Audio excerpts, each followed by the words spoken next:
Naku, may titang masaya. Habang nadadagdagan ang edad ko, isa to sa mga bagay na nagpapasaya sa akin, ang mamili ng mga appliances. Lalong-lalo na yung mga gamit sa kusina. Mahilig kasi ako magluto eh. O diba, pati kawali, bumili na rin kami. Ito ang baking soda ang pinanglinis ko dyan. Yan din ang ginagamit kong panglinis ng lababo. Kabilin-bilinan nga sa akin ni Adi na magpakaludaw muna ako ng tubig dito sa kawali bago ako magluto.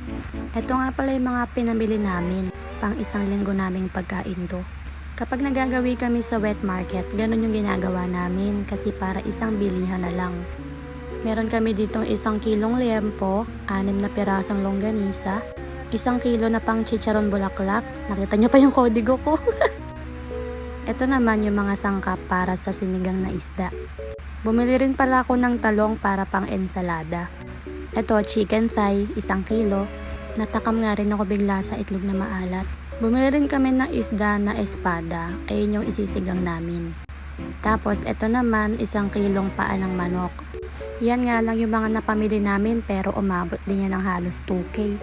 At ito na nga, nakasanayan ko na rin na hugasan muna yung mga pinabili namin bago ko ilagay sa freezer. Ayoko kasi yung may mga bakas-bakas ng dugo, unhygienic, tsaka ayun na nga, malansa. Ang mahal lang talaga ng mga bilihin ngayon, no? Grabe ang inflation, tapos ang laki-laki pa ng tax. Mapapakamot ulo ka na lang talaga eh. Shoutout nga pala sa mama ko, yung mga pinaglalagyan namin na yan. Ayun yung galing sa bahay nyo sa Taytay.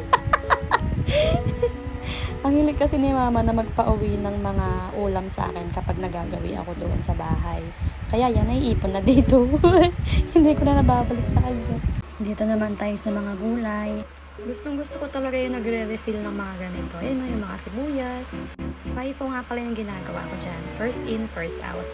Eh kayo, ganyan din ba kayo mag-refill? Oo nga pala, kung nakaabot ka sa part ng video na to, thank you for watching!